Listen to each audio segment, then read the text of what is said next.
Bueno,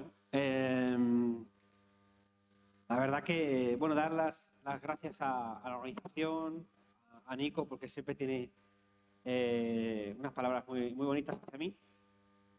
Para mí es un orgullo también estar aquí. Es la segunda vez que puedo estar y la verdad que es un placer ver cómo crece todo lo que es la comunidad de Hacken, todo lo que han conseguido, porque no es nada sencillo montar eventos, generar comunidad y hacer esa parte de, también de networking. O sea que la verdad que la organización se merece pues el aplauso que le vais a dar seguramente después al finalizar el evento. Eh, Así que bueno, ¿qué voy a contar? eh, Voy a contar hoy. Bueno, pues como veis la charla va sobre los Living of the Land. Entonces, esto de Living of the Land, ¿quién le suena? ¿No le suena? ¿Le suena? ¿Sí?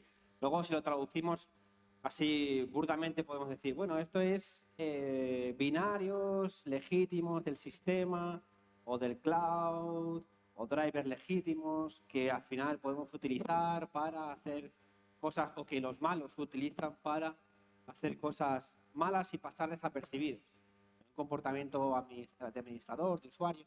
Eso sí, realmente el Living of the Land está presente en la mayoría de los ataques importantes o críticos que se realizan. ¿Vale? Vais a ver alguna estadística por aquí. Así que, bueno, yo soy Pablo. No tengo relación familiar con el ponente anterior, aunque coincidimos en apellido. Trabajo en Telefónica hace unos cuantos años también. Bueno, y ahora estoy llevando la parte de innovación en el ámbito ciber.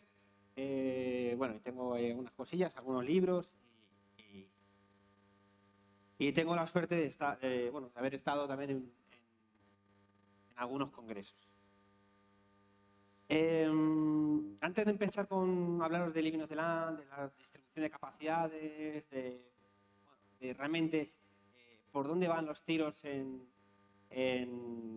los ataques fuertes, digamos, en los incidentes fuertes de seguridad, quería volver a hacer una visión del pasado. Fijaros aquí que digo, bueno, voy a hablaros un segundo de PowerShell. PowerShell es un binario legítimo del sistema, pero hace 11 años, y aquí es cuando uno se da cuenta de que bueno, vamos para arriba todos. En mayo de 2015, o sea, sí, casi 11 años, yo di una charla en un congreso que se llamaba Curtuba. No sé si alguno lo conocerá. Es un congreso que se celebraba en Córdoba, ¿vale? O sea, muy cerca.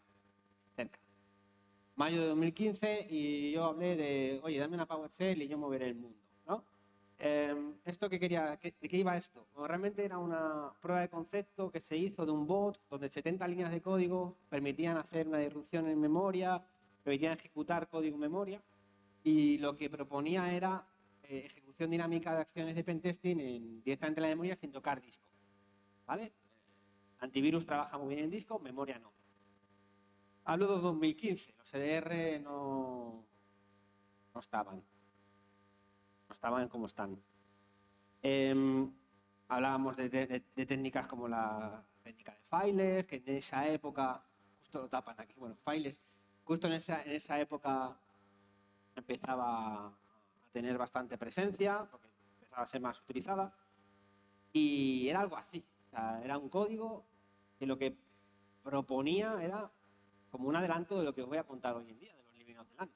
Era un binario de sistema legítimo que permitía a un pentester, y también a los malos, pero a un pentester le permitía eh, poder ejecutar en memoria un montón de acciones de forma legítima, porque al final un binario firmado por Microsoft es un binario del sistema y todo eso, lo que hoy en día ya es mucho más común de cuando tú ves en un log que tienes un proceso que ha ejecutado una PowerShell, que ha ejecutado algo codificado en base 64, que de repente ya los analistas, cuando ven esos logs, dicen, esto huele raro.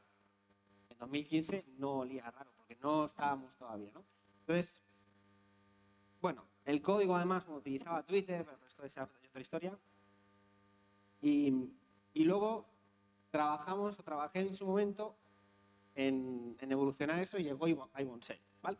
Esto es una herramienta que bueno, lo que pretendía o lo que nos proporcionaba, bueno, primero se presentó en una Black Hat en 2018, ¿vale? Era una Shell remota y dinámica, digamos. ¿Y esto de qué iba?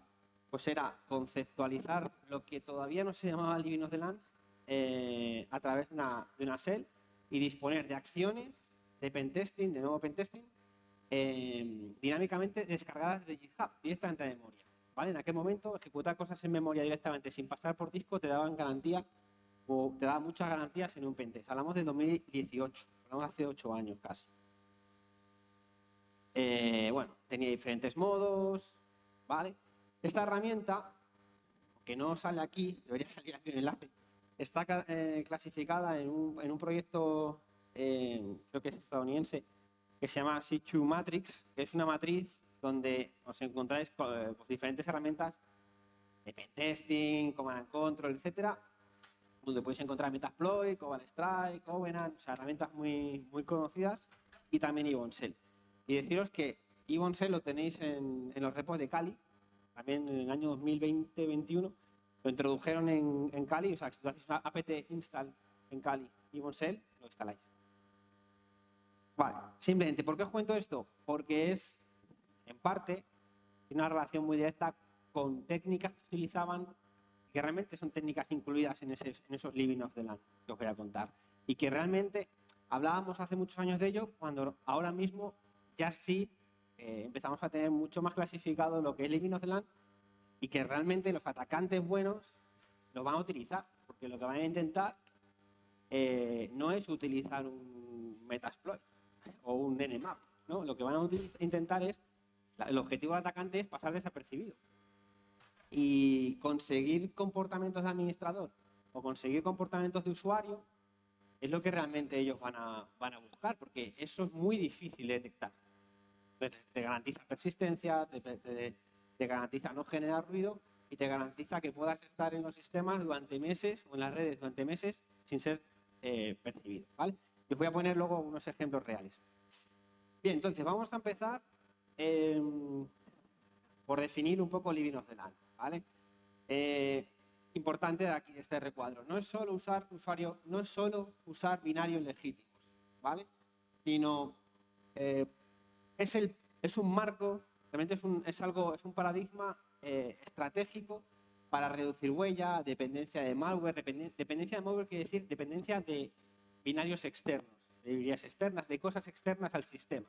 Todo lo que sea externo al sistema por parte de un atacante le va a generar mucho ruido y los logs le va a cantar, ¿vale? Entonces, los atacantes, buscando ese paradigma estratégico que os comento, evitan ya el malware y binarios externos al sistema. Deberían, ¿no?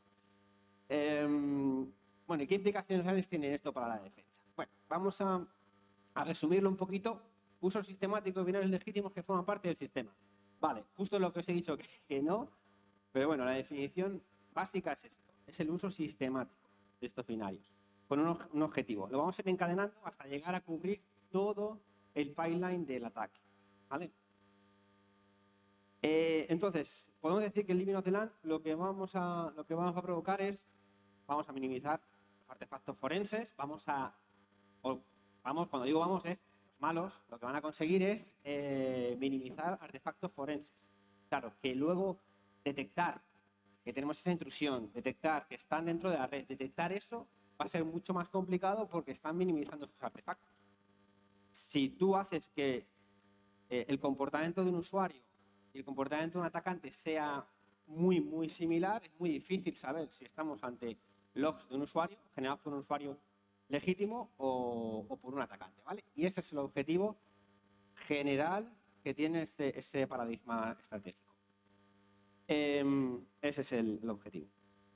Entonces, voy aquí muy rápido, recopilando lo que hay actualmente, empezamos hace también unos cuantos años hablando de los LOLBars, LOLBins, ¿vale? Binarios del sistema Microsoft, que son binarios firmados por Microsoft, que son binarios legítimos del sistema. Son herramientas que utilizan los usuarios, que utilizan los administradores y es utilizarlas para realizar ciertas acciones en beneficio del atacante, ¿vale?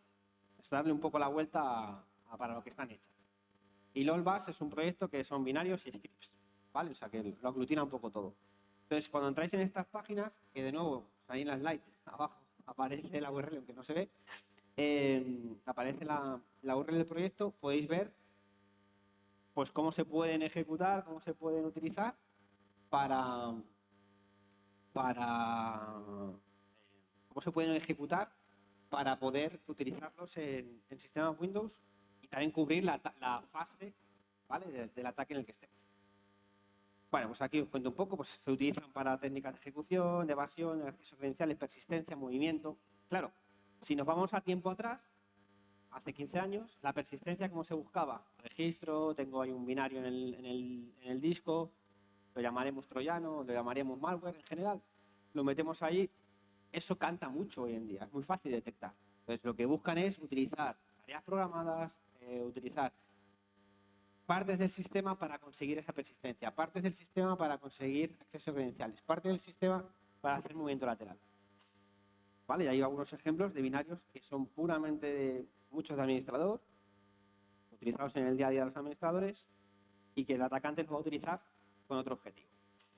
Tenemos el proyecto LOL Drivers, que también conceptualmente es conocer drivers que tienen ciertas vulnerabilidades, que son del sistema, y que a partir de ahí podemos utilizarlos para, por ejemplo, desconectar el antivirus o desconectar la conexión que hay entre un AMSI y el proveedor de antivirus.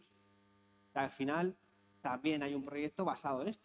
Salen vulnerabilidades, cómo se puede abusar de ellos, de los drivers, para hacer esto. Tenemos GTFO Beans, que es el equivalente del LOLBAS en Linux, ¿vale? O sea, este está pensado, es también una página donde vais a encontrar un montón de binarios que os dan y os indican además dónde se pueden utilizar dentro de un sistema Linux para escalar privilegios, para hacer bypasses o evasión de restricciones. Bueno, ahí tenéis algunos ejemplos.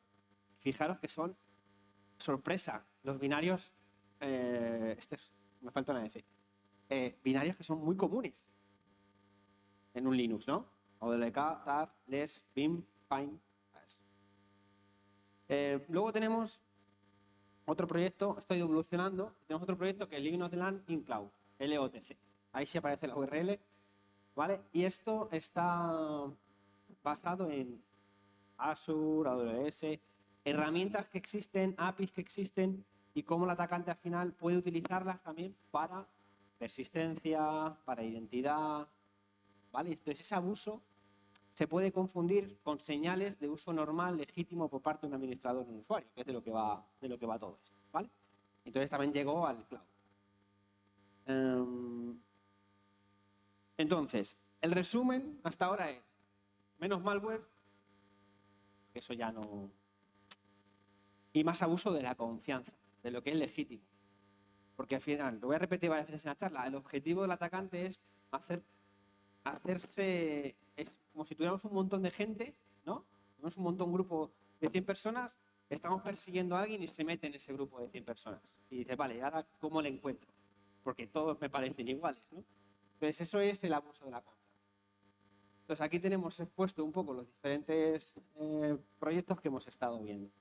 Es una evolución, todo esto es una evolución constante, porque digo, hace 10 años, quizá 10, pero empezamos a ver de los beans, LOLBAS, luego ha ido evolucionando, pasamos a drivers, luego llegó el boom del cloud también y toda esta industrialización y también va hacia allá, ¿vale? Entonces, vamos a clasificar ahora por niveles de especialización ciertos ataques y para ello vamos a conocer ciertos incidentes reales y para ello vamos a conocer los niveles siguiendo ese paradigma estratégico que os comentaba de Living on. Tenemos el nivel 1 y es un incidente que utiliza un LOL-bin, por ejemplo, un binario del sistema que es legítimo, de forma aislada en esa campaña de ataque. ¿Vale? Generalmente se utiliza, os pongo un ejemplo muy rápido, lo vais a entender. Recibimos un documento ofimático, hay una macro, y esa macro tiene una PowerShell, una instrucción de PowerShell que va a descargarse un binario. Utilizan un binario legítimo para descargarse al final un malware e infectar el sistema. Vale. ahí es un nivel aislado. Es decir, han utilizado un binario de confianza del sistema para hacer algo malo y a partir de ahí todo lo demás va con el malware. Pues eso ha habido una época donde funcionaba mucho así. Entonces la persistencia se basa, como dice aquí, en binarios externos, ya es una cuestión del propio malware. Ahí tenéis el ejemplo que os comentaba. Al final se utiliza ese LOLBIN para conseguir esa instalación de una backdoor, un malware, y a partir de ahí la campaña, el ataque, va por otro lado. Entonces es un nivel no maduro. Esto es un living of the land no maduro. Pero y luego lo voy a poner en un timeline, para que veáis las fechas. Durante mucho tiempo esto era lo que había. Pasamos al nivel 2, nivel funcional o encadenamiento operativo, que se llama.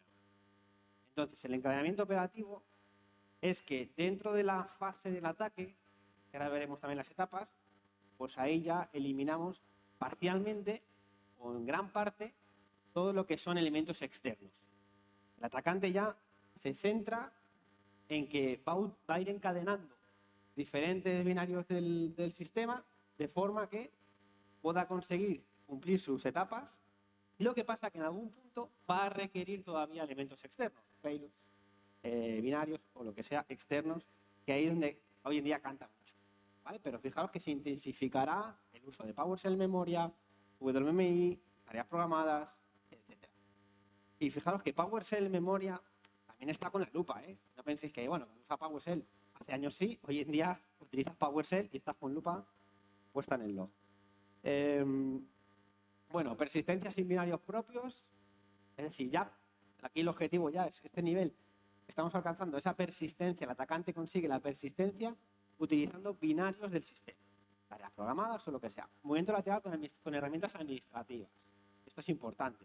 WMI, las propias tareas programadas, SMB, ya empiezan a ir hacia el comportamiento del administrador.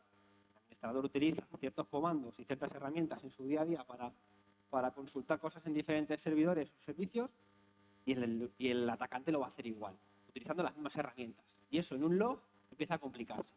¿Vale? Empieza a complicarse. Bueno, aquí, como veis, empezamos a cubrir muchas más cosas, ¿vale?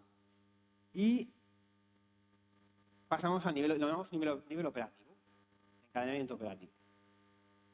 Y luego ya vamos al nivel 3, que son los incidentes quizá más avanzados, más complejos, y donde se junta el uso de binarios con el hands-on keyboard, que se llama también en los ataques, que es que al final los malos están ahí con las manos en el teclado. No está en la era que vivimos hoy en día, ¿no?, de la automatización.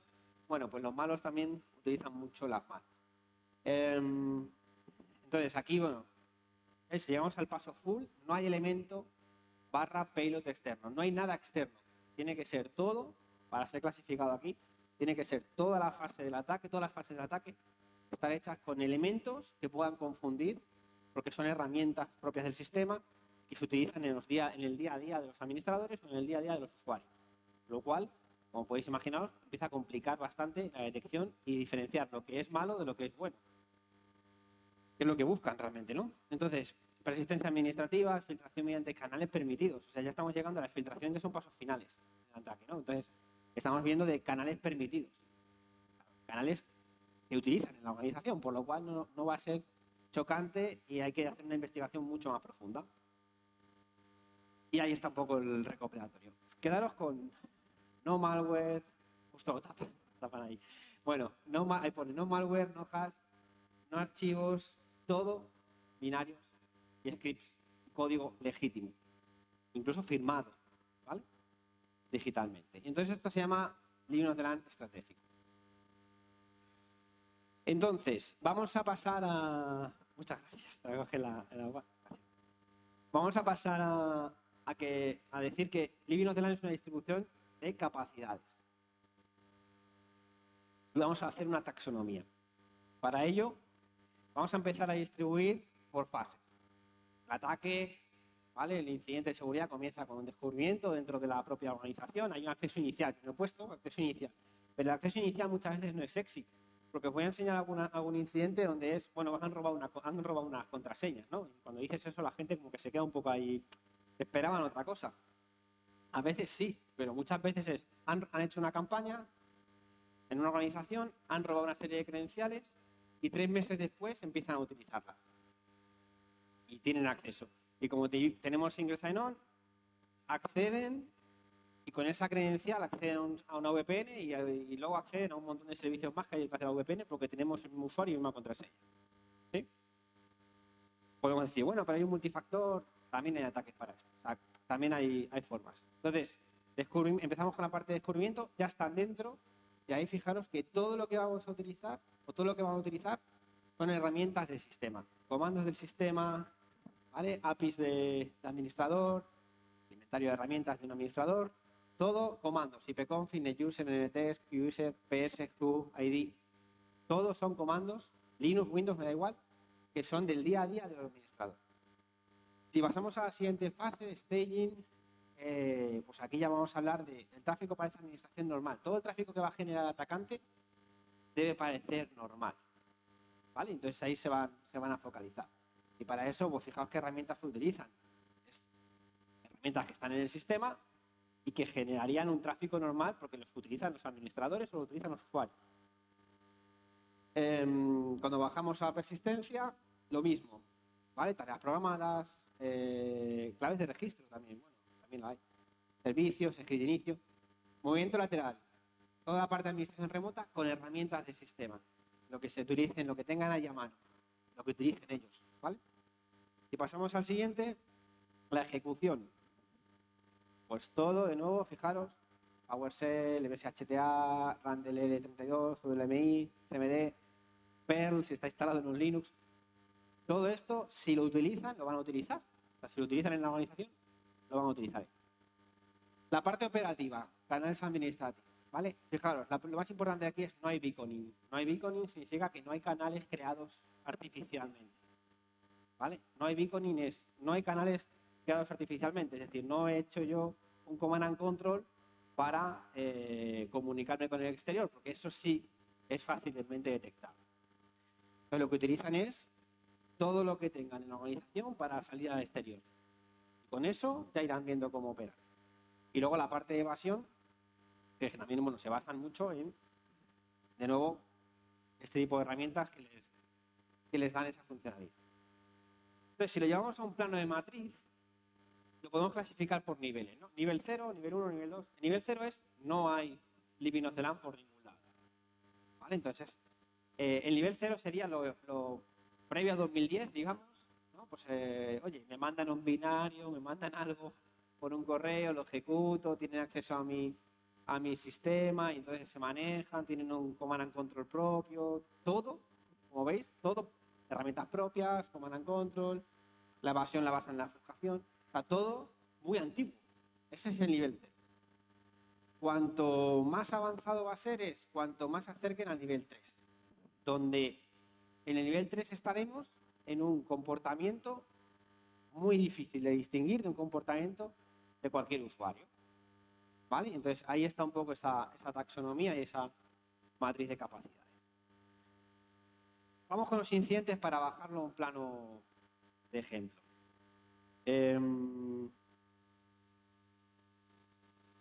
Sí, incidentes. Bueno, antes de los incidentes, foto del timeline del incremento del abuso de la legitimidad que decía. Antes de 2010,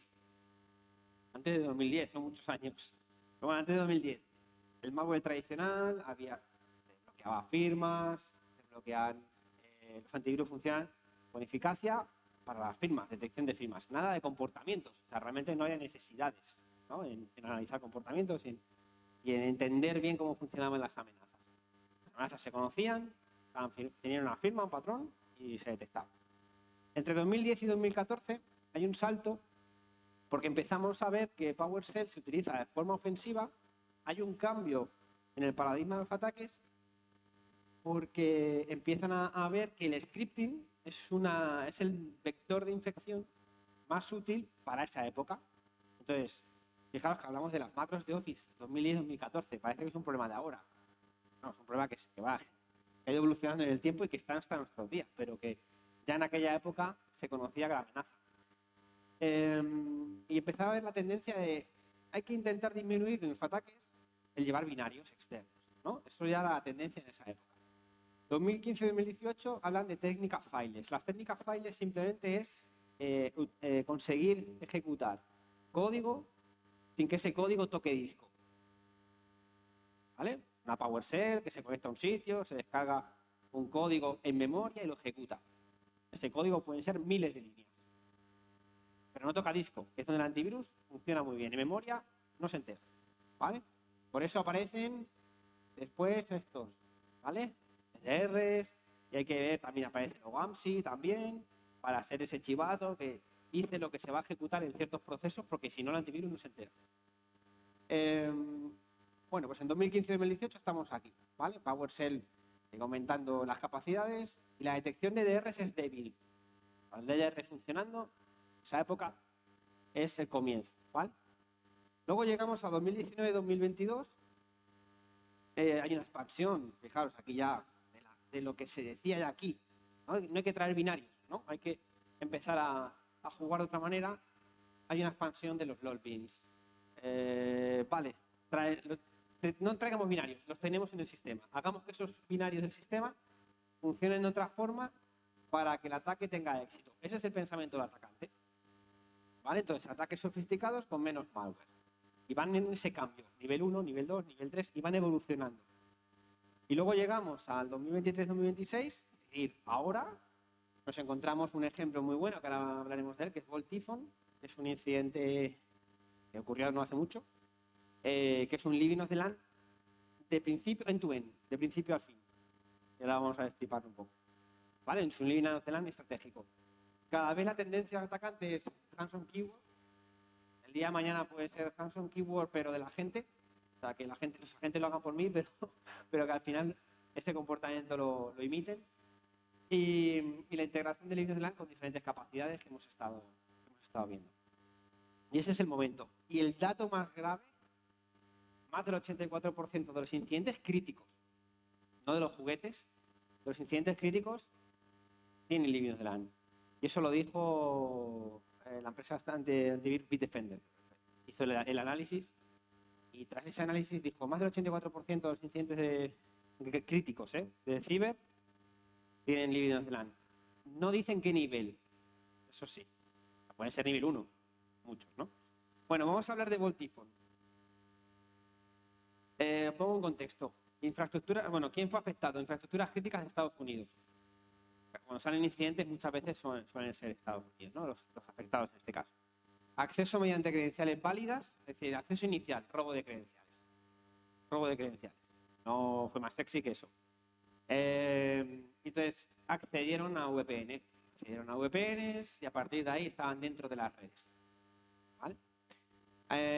Y la característica de Volt Typhoon es que su actividad, se empezaron a actuar, y la actividad era indistinguible de los administradores de la red. Estuvieron meses ahí metidos y nadie se dio cuenta de eso, ¿no? Eso es el logro.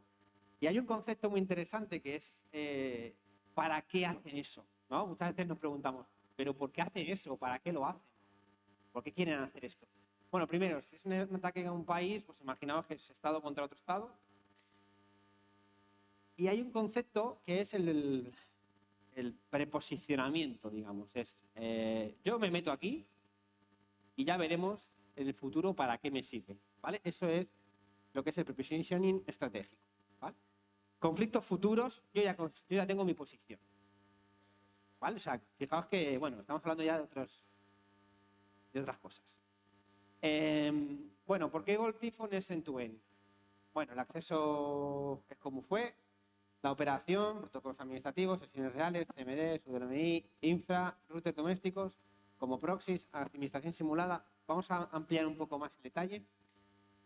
¿Por qué es único? No utilizo malware, no utilizo payload, no utilizo beaconing, no utilizo command and control tradicional, es decir, propio. Todo lo que hicieron fue utilizar los protocolos legítimos que hay en la red. Todo lo que hicieron es bajo ruido, que es una señal muy interesante también. Bajo ruido es, me acoplo a los horarios de trabajo. Me acoplo a que no voy a hacer cosas automatizadas. En el momento que hago automatizado, bajo ruido no es. Puedo estar un día sin hacer nada. Si el sábado o domingo nadie trabaja, yo no voy a hacer nada tampoco. Si Si hago el día 1 una cosa, igual hasta el día 3 no hago nada más. Eso es generar poco ruido. Y eso lo estiras mucho en el tiempo, porque si tú tienes un atacante dentro que no hace nada, es muy difícil saber que está dentro, ¿vale? Entonces, la actividad de un admin, implantada, por así decirlo, y efectivamente eran invisibles por diseño. Invisibles por diseño. Resultado, el atacante parece un administrador legítimo. Luego tenemos otro ejemplo, que es el APT29, el de Cosibit.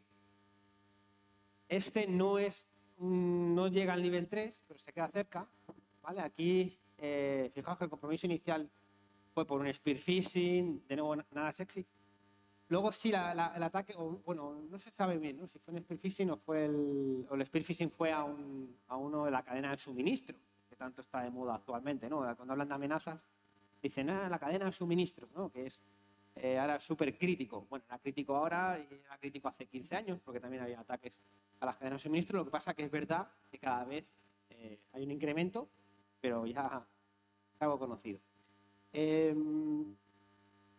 Aquí el objetivo, bueno, el acceso al correo, datos sensibles, aquí el objetivo era la persistencia, conseguir persistencia de manera lo más legítima posible. Vale, entonces aquí viene explicado un poco, hubo unos robos de tokens. Cuando hablamos de spear phishing, no penséis en usuarios y contraseñas siempre. Pueden ser que nos roben el access token de una cuenta de un servicio de Microsoft o de Google o de cualquier cloud. Puede ser cualquier cosa. ¿Vale? Abusos de permisos en el cloud, generación de una backdoor o de acceso a esos servicios del cloud y persistir, y ese fue un poco el objetivo. ¿Por qué es único? Bueno, se centra en la identidad, como dice aquí,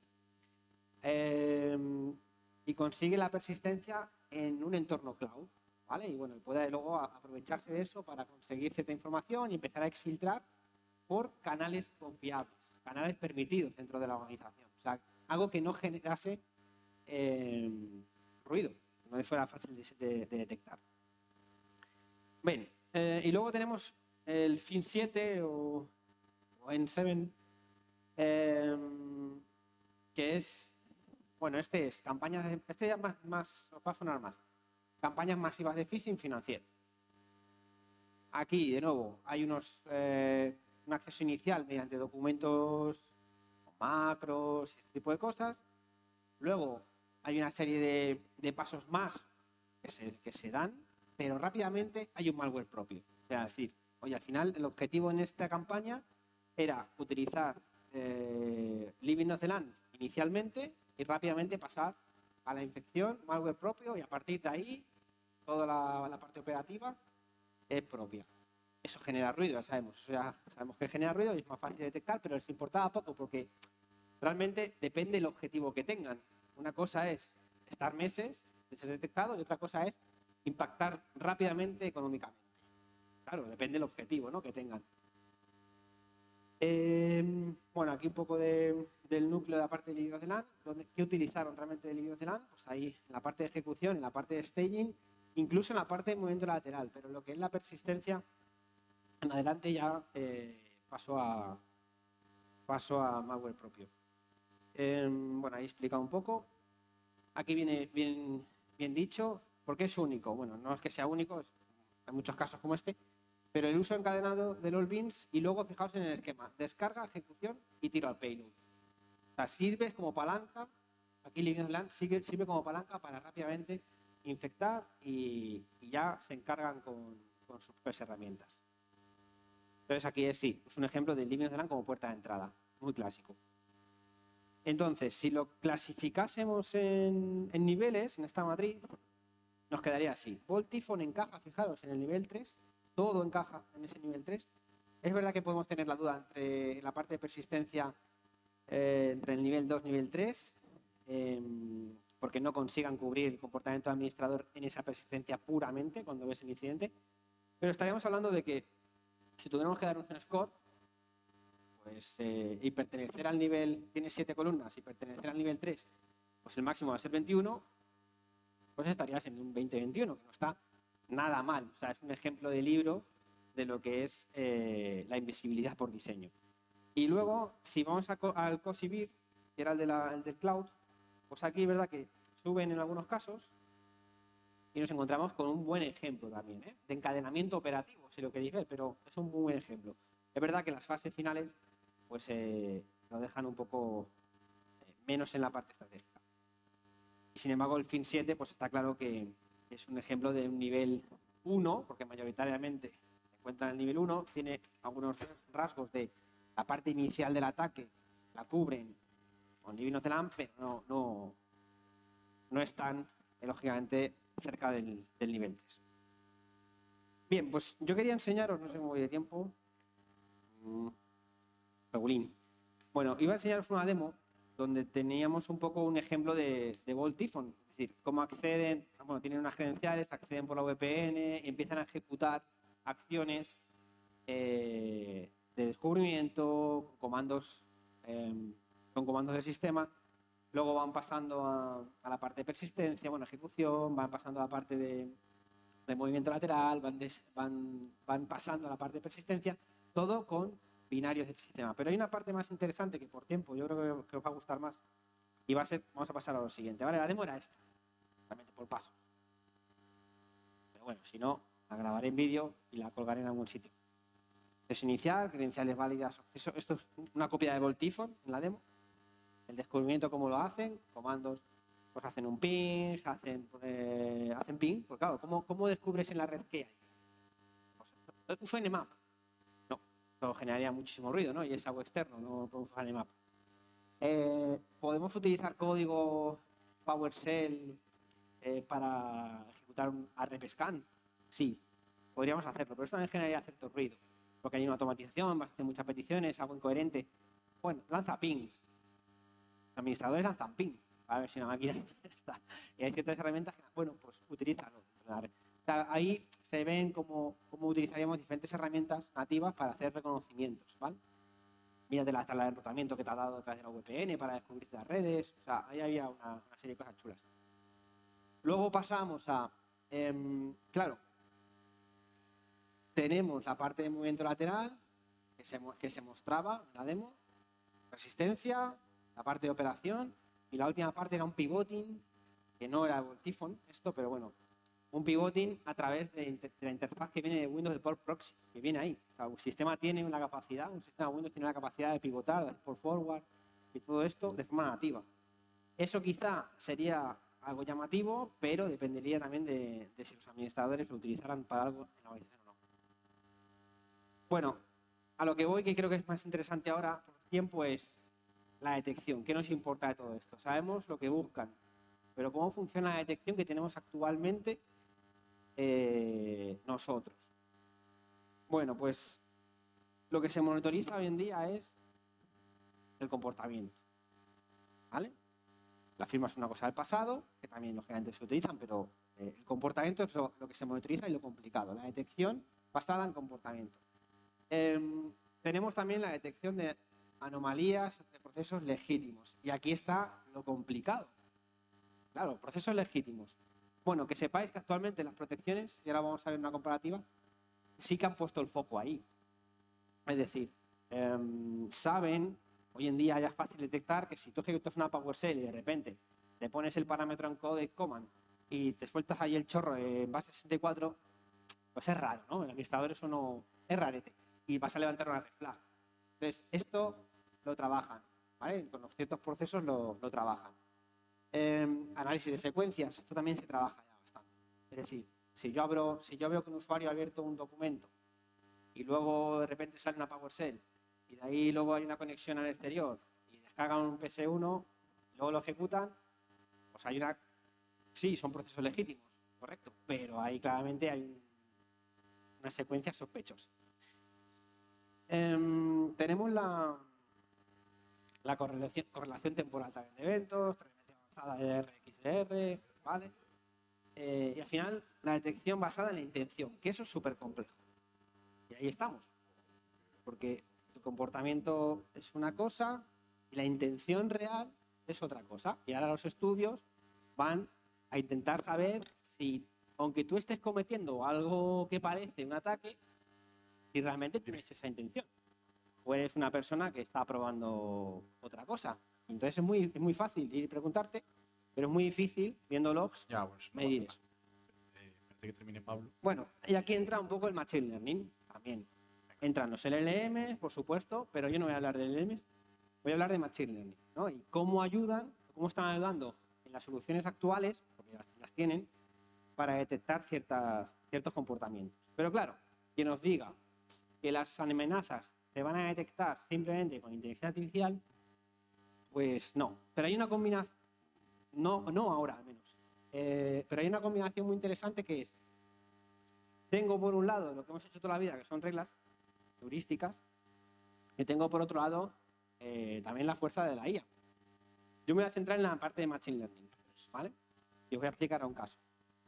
Esa combinación es bastante potente, porque el Machine Learning nos va a dar mucha luz sobre comportamiento, ¿vale? Por lo que he ido aprendiendo, porque además puede ir aprendiendo con el tiempo. Y luego esas reglas nos van a dar mucho más foco, es decir, una vez que yo detecto que hay ciertos casos posibles, esas reglas me van a arrojar mucha luz, porque voy a ver la intención, ¿vale? Me van a dar esa luz que me falta. Entonces, no he puesto nombres, veis que me pone XXX, XX2, XX3. Bueno, estos son 3 soluciones actuales con nombre y apellidos, famosos, que hemos decidido guardarles la identidad. Y esto es lo que venden actualmente, ¿vale? Uno te dice telemetría profunda de endpoints, detección basada en comportamientos, correlación de enclave, ¿vale? Otro nos dice IA comportamental, es decir, bueno, que uso la IA para detectar comportamientos, detección autónoma, análisis de procesos. Eso de los procesos nos suena a lo de la cadena de procesos, también, procesos legítimos, tal. Vale, meten en el discurso toda la parte liminal, la meten, ¿eh? Inteligencia de amenaza, detección basada en patrones, Machine Learning. Ese ya directamente es Machine Learning, que es un hype. Bueno, y así ponen el LMS, pues la leche, pero lo meten. Y estos son reales, de catálogo real. Entonces, ¿qué es lo que realmente funciona y lo que no está funcionando ahora? Mañana no sé. Lo que progresa adecuadamente y lo que necesita mejorar, ¿no? Esto es como, no sé, los más mayores, ¿os acordáis en el colegio? Nos ponían lo de PA, NM. Pues esto es un poco lo mismo, pero con los sistemas de detección. Entonces, ¿dónde progresan adecuadamente? Fijaros, PowerShell, menos encoding command, el certutil, el MSHTA metiéndose en un sitio raro. Eso funciona bien. Es decir, son herramientas legítimas, son LOLBin, pero ya mirando un poquito fácil en la superficie de ese LOLBin se ve que aquí pinta raro. Entonces eso funciona bien. Luego tenemos secuencias técnicas rápidas, es decir, ataques ruidosos, enumeración agresiva, escaneo. En el momento que utilizas una PowerShell, sí, pero que yo empiezo a hacer, dice, no, aquí esto es raro, eso se detecta fácil, también funciona bien. Uso anómalo claro de los procesos. Aparece un WinWord y del WinWord abro el Word y de repente ese proceso ejecuta una PowerShell y esa PowerShell conecta con GitHub y descarga un PS1 y luego pues ese encadenamiento de procesos también va funcionando bien. Lo tienen bastante, ¿vale? Siempre puede haber cosas nuevas, claro, porque al final el catálogo es prácticamente infinito. Y la presencia de herramientas ofensivas, siento deciros, no, pues oye, que meto un Mimikatz, meto un Cobalt Strike y meto mi querido Metasploit, pues eso lo van a coger, no, bueno, estas no, y las de antes, las generaciones anteriores también, lo cogen rápido. Pero también os digo una cosa, ahora con el desarrollo agéntico, Pentesters y el Red Teaming tienen no digo que lo haga el agente por nosotros, que también, ¿no? Pero, no sé, ¿se os ha ocurrido que con el desarrollo, con un cloud o con un codex uno se puede hacer, no sé, tengo SOCAT, SOCAT me lo pillan, o tengo un chisel y me lo pillan. Bueno, pues hazte tu chisel, porque total, en un fin de semana te lo haces, ¿no? O sea, es una opción, y ese no lo van a conocer, al menos no lo van a conocer. Luego el comportamiento lo tendrán que analizar, y el comportamiento pues ya irán viendo, pero de primera no lo van a conocer. Era como cuando decías, no, tienes que modificar de GitHub el proyecto te haces tu versión, ¿no? y tu compilación, y entonces ya aquello, pues esto es un poco, pero ya lo bestia. Vale, ¿y dónde necesitan mejorar? Que mejorarán. Uso legítimo de herramientas, el problema de administrador legítimo versus atacante. No se distingue bien. No se distingue bien cuando ya no hablamos de cosas que ya son muy conocidas y no una tarea programada donde se crea una cosa que está allí y que queda muy difuso si ese comando es para enumerar algo o es un administrador que está haciendo un inventario, ¿no? Por ejemplo. Entonces, eso es muy difícil. Entonces, pues ahí no lo van a distinguir bien y veremos en el futuro. Luego tenemos esta parte, la baja intensidad del living nocelan estratégico, que es lo que os comentaba antes. Actúan como un usuario. Es decir, sábado o domingo no se trabaja, pues el sábado o domingo no se hace nada. Si trabajamos de 7 a 3, qué suerte, de 7 a 3, pues de 7 a 3, ¿no? No salen de ahí. Fijaos en lo que os he puesto aquí muy exagerado. Día 1, pues hago esto. Día 4, día 4. Claro, esto era un viernes, esto es un lunes. El día 4 hago esto. El día 6 hago esto. Eso es muy bajo, un ruido muy bajo. Y es una operación muy baja. Entonces, pero claro, si el objetivo es persistir mucho tiempo, pues esto viene bien. Y eso es muy difícil también de detectar. Porque si lo juntas a que la operación no es clara, luego el abuso de credenciales válidas. Otro problema que hay encima de la mesa. Eso es muy difícil también de detectar. Porque seguramente si no hay un buen flujo dentro de la organización, esas credenciales han sido robadas en una campaña, porque se han sido filtradas de otra forma, bueno. Pero si ni siquiera el proceso de, oye, que nos han robado credenciales y no pasa nada, no se cambia, no, bueno, pues al final esto va a ser complicado de detectar. Y luego el comportamiento esperado de herramientas corporativas, es que esto va a ser difícil, ¿vale? Esto va a ser difícil. En un cloud va a ser muy difícil que lo detecten, pero bueno, están en ello, en cosas que no son sencillas y que cada vez, fijaros que estamos haciendo comportamiento y luego estamos haciendo la intención real detrás del ataque. Vale, pues hay un paper, que es este, que os habla un poco de lo que os acabo de resumir un poquito, ¿vale? Oye, pues utilizando Machine Learning, utilizando, creo que en el paper también hablan un poco más del LLMs, y utilizando lo que es un enriquecimiento. Ellos lo llaman enriquecimiento, pero es una aplicación de reglas heurísticas. Pues sacamos las características y tal, y entonces el modelo lo utilizamos para una cosa, el modelo Machine Learning nos permite detectar ciertos casos y ponerlos sobre duda, con las reglas afinamos, es lo que proponen, ¿vale? Y no es mala solución. Entonces aquí decidí hacer un juguete, porque esto es un juguete, ¿vale? Que lo he llamado MLTOY. Y ya llego a las conclusiones. Que ya me queda poco, 5 minutos. O sea, que hemos empezado más tarde, que ha venido más tarde, es que hemos empezado más tarde. Vale, comparto. Bueno, estáis viendo. Vale, esto de aquí. Vamos a poner aquí.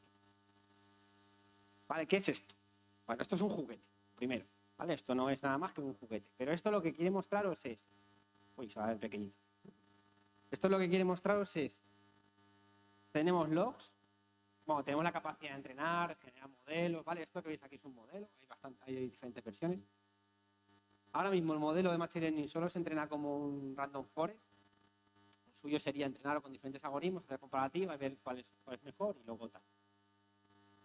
El modelo nos va a arrojar, nos va a clasificar, porque para su clasificador nos va a clasificar los incidentes que él ve en un log por sesiones, ¿vale? Por sesiones. Veis que hay 70 sesiones, el 30% es benigno, o sea, exagerado lo he puesto, claro, porque aquella chicha, 52% sospechoso y el 17% es un living not in class, clarísimo, está diciendo. Fijaos que aquí también la estrategia es, siempre en la clasificación de Machine Learning hay una zona gris, siempre. El bueno y el 0 y el 1... hay una zona donde se juntan. Entonces, eso es muy, muy complicado. Entonces, aquí sí que tiene sentido para un analista, su fatiga del analista en un SOC, decirle, esto está claro, priorizado, te está pasando. Y lo sospechoso lo meteremos después, porque tengo dudas. Pero claro, esto es lo que dice el modelo. Bueno, aquí no, aquí lo dice el modelo y las reglas que hemos aplicado por detrás, ¿vale? Es decir, una cosa es que el modelo lo vais a ver ahora, nos dice una cosa y luego las reglas que se disparan, las reglas heurísticas, nos pueden decir otra, reafirmando el modelo o contradiciéndolo. Entonces ahí entramos en un entorno un poco más hostil. Y luego hay cosas que si las reglas no se disparan y el modelo no te dice nada, pues claramente es benigno. Entonces yo quiero que veáis conmigo algunos casos de esto. Bueno, aquí tenemos la zona de entrenamiento, que podemos entrenar el modelo y ponerle y tal, y bueno, no os lo he enseñado, pero aquí hay versiones. Esto es un juguete, o sea, esto está hecho o sea, conceptualmente el concepto lo tenía, pero esto está hecho en un rato. Voy a enseñar este de aquí. No, perdón, este de aquí. ¿Veis? Está hecho en un rato y es que cada vez que tengo que seleccionar el fichero, tengo que fijarlo. No, necesito... Y cada vez que pongo una pestaña, tengo que volver a cargarlo y eso es un poco rollo. Así que... ahí está, pasando el modelo y pasando reglas. Vale, bueno, está diciendo aquí el... datos, servidores a los que participan en esos logs, las máquinas que participan, las reglas. Solo hay 3 reglas, porque es una muy poco, ¿vale? Pero aquí tendríamos que tener una serie de reglas. Fijaos las reglas. Las reglas son muy claras. La primera regla dice, si en los eventos se está ejecutando una herramienta típica, un LOLBIN típico, pues ahí ya voy a disparar la regla. Pero es que además no es que dispare la regla, es que hay una sospecha de que hay un encadenamiento. No es que levantes una PowerShell y ya está, no es sospechoso, sino hay sospecha en que la PowerShell luego se encadena. O sea, hay un Word y luego hay una PowerShell y luego hay un proceso que se conecta afuera. Ese encadenamiento lo dispara esa regla. El Machine Learning lo tiene que detectar más o menos, pero esto es un segundo factor. La regla 2, fijaos que habla de codificación en base 64, codeado, codificación, están codeados. Pues ahí también sospecho, ¿vale? Y lanza la regla. ¿Significa que eso va a ser malo? No. Y hay algunos ejemplos por ahí. Puede ser que no sea malo, porque dependerá luego de todo el comportamiento, ¿vale? De toda la secuencia, de toda la ventana, de lo que se está haciendo. Pero es una regla que dices, aquí hay que poner un poco el ojo. Y luego la ráfaga, ¿vale? O sea, cómo de rápido hacen o cómo de lento lo hacen también, es otro factor. Pues fijaros que depende de lo que quieran, pues pueden ir muy rápido, pueden ir muy lento, y la actividad de esos procesos. Entonces, esas reglas nos van a ayudar a identificar, a poner más foco, vamos. Entonces, este es el resultado que nos da, bueno, esto está ahí cortado en los X primeros, pero me voy a quedar con alguno.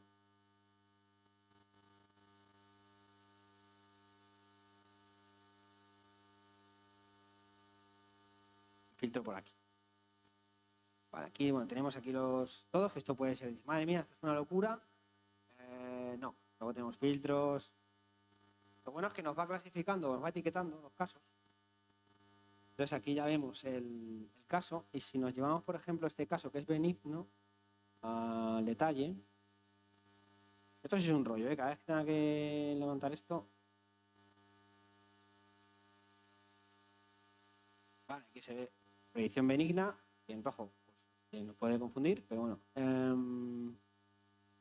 Y este es el proceso, ¿vale? Este es el caso de este usuario. Ha hecho un login en físico, levanta el Explorer, levanta el Word ha conectado allí a un dominio interno, hay una conexión también aquí a una IP, aquí no sé qué hace con un Excel y otra conexión. O sea, ¿veis? Aquí no hay nada raro, ¿no? Vamos a ver otro diferente. Creo que tengo por aquí. De aquí. Aquí ya nos dice, cuidado, riesgo medio, 0,74. Lo que dice el modelo es esto. 0,74 se ha activado o ha crecido, ¿vale? Ha crecido porque las reglas han hecho que eso crezca. Pero realmente el modelo ha dicho que para él es un divino telán en un 65%. O sea, que es bastante claro, porque está muy lejos de ser benigno. Al menos están en la sospecha también. Me están echando ahora, me están echando. Bueno, 12 eventos. Aquí tenéis también, bueno, datos de la duración de toda la sesión del usuario, ¿vale? Algunos eventos, el contador de herramientas clasificadas como líneas de LAN que están utilizando, vale, bueno, ciertas cosas. Pero fijaos aquí cuando el analista sí que lo ve, se lo prioriza, sí que puede ver claramente, oye, pues aquí hay un Word, luego ese Word, ¿no? Tiene pinta de que ha ejecutado una macro, que es esto de aquí, luego esto se ha conectado aquí, luego hay una descarga aquí y hombre, esto le va a ayudar. Hay cosas que son muy claras, ¿eh? Cuanto más se acerca al modelo, no suele fallar. Cuanto más se acerca al 1, depende del entrenamiento, lógicamente, pero lo bueno es que quedaros con este tipo de arquitecturas, las vamos a ver, las vemos ya, porque ya se implementan muchas soluciones. Pero ese tipo de arquitecturas van a ir evolucionando, donde vamos a juntar factores de experiencia humana a través de reglas y de la parte de la IA, no solamente Machine Learning, también con los LLM, que si no la gente se pone nerviosa si no está. Entonces, los meteremos, estarán ahí y juntos harán esa coherencia para intentar reducir reducir el número de alertas. Reducir el número de alertas y priorizarlas. Porque no sé si conocéis lo que es el problema de la fatiga del analista. ¿Alguno lo conoce? Tú lo sufres, Miguel. ¿Cuál tú lo sufres? Un poquito. Entonces, es un problema o sea, ahora mismo es un problema muy gordo para muchas empresas. Porque hay gente que dice que se joda el analista. Pero no es que se joda el analista. Es que el problema que ocurre es, si tú tienes una cantidad enorme de logs que no puedes procesar, al final lo que ocurre es que se cuelan ataques por ahí. Se van a colar cosas que luego se ha demostrado con ciertos incidentes que han tenido el impacto a posteriori y que estaban detectados por las herramientas, pero no hay esa capacidad operativa. Entonces, este tipo de soluciones, el día de mañana no, en el hoy, y esto es un juguete, vuelvo a decir, es una prueba de concepto, para que se entienda, aquí sí que van a ayudar en esa reducción y en la priorización, sobre todo la priorización, entender realmente lo que es un ataque y la intención que hay y el impacto real que puede tener. Bueno, pues, visto esto,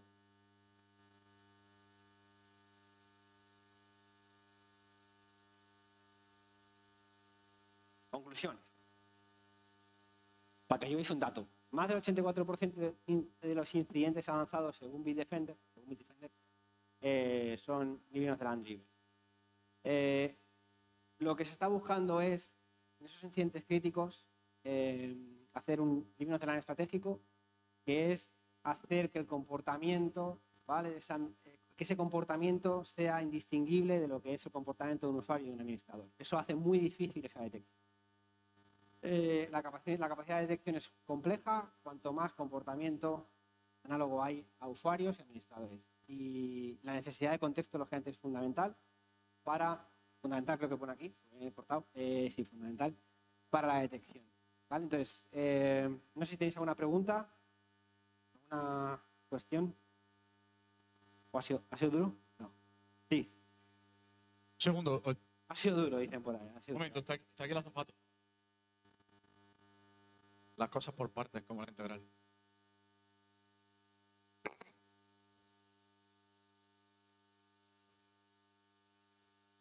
Juanico. Ahora sí.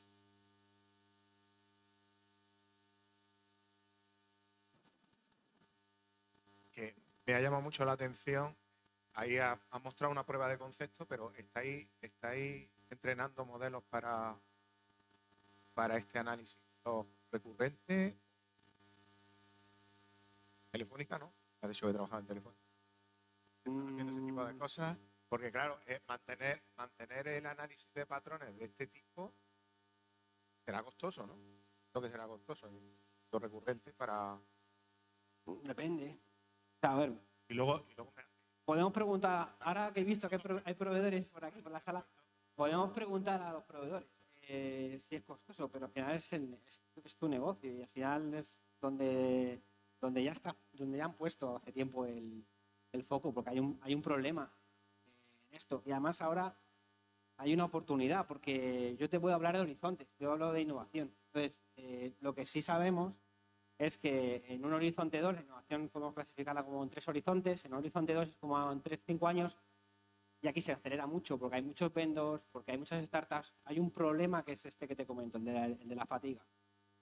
Somos muy buenos detectamos de todo, pero no podemos procesarlo, no podemos operarlo.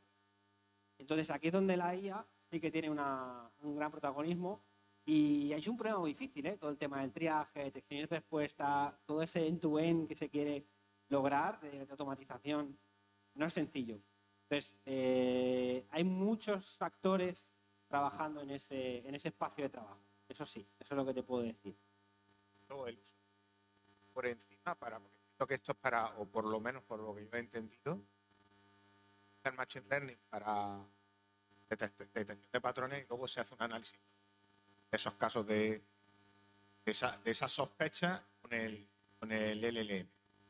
Claro, tú puedes incorporar esa arquitectura, o sea, tú podrías hacer. El LLM es caro, ¿no? Porque Sí, es caro. Es caro, si lo sacas fuera, esto no deberías sacarlo fuera tampoco. Hace un primer filtro con Machine Learning, luego metes el LLM. Claro, tienes que filtrar. O sea, tú tienes reglas que te van a ayudar también a detectar cosas más básicas. Sí. Vas juntando y vas creando una arquitectura en base a diferentes niveles también.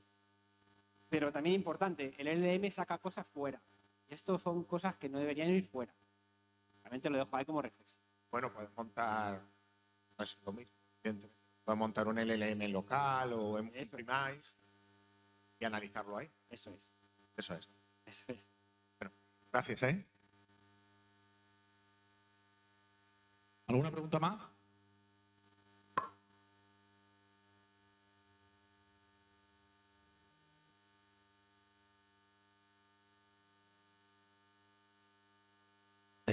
Bueno, me ha gustado mucho la charla y sé que no puedes mencionar nombres de proveedores de EDR y tal, pero no sé si le has echado un ojo a funcionalidades como Remote Shell, por ejemplo, de los EDRs que te dan capacidad de lanzar comandos de PowerShell y demás.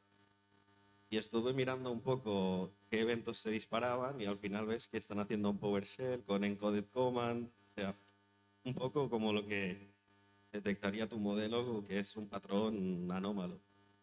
Estoy esperando el día que salga un DLL hijacking o un driver vulnerable de un EDR y aprovechen esa misma funcionalidad que ellos ya te proporcionan de lanzar un PowerShell desde la consola cloud y que se lance en el endpoint.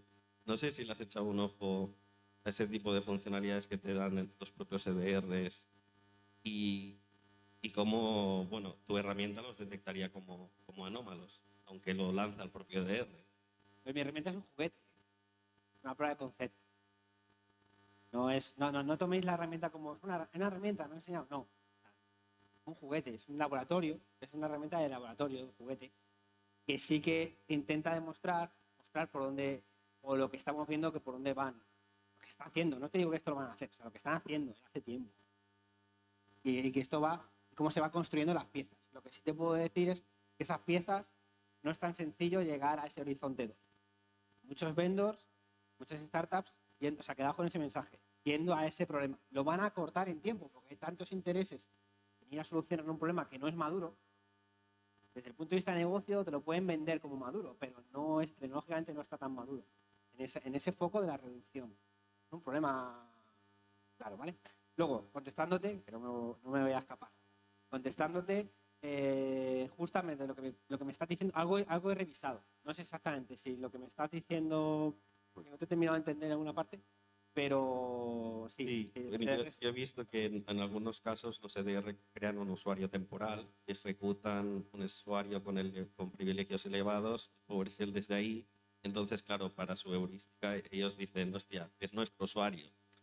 Claro, no sé qué pasaría si te creas un usuario con el mismo nombre y cosas así, ¿no? Es muy interesante. Pues fíjate, ¿no? Que tú lo que te he entendido bien es, tú plantearías el comportamiento de un EDR, confundirías al... ¿no? Sí, básicamente va por ahí. ¿no? Estoy esperando que alguien lo investigue porque creo que pueden haber problemillas por ahí. Como nos gusta ser más la parte ofensiva, ¿no? Sacar las cosas... No, está bien, está muy bien. Pues no lo he mirado eso, exactamente, pero es una buena línea.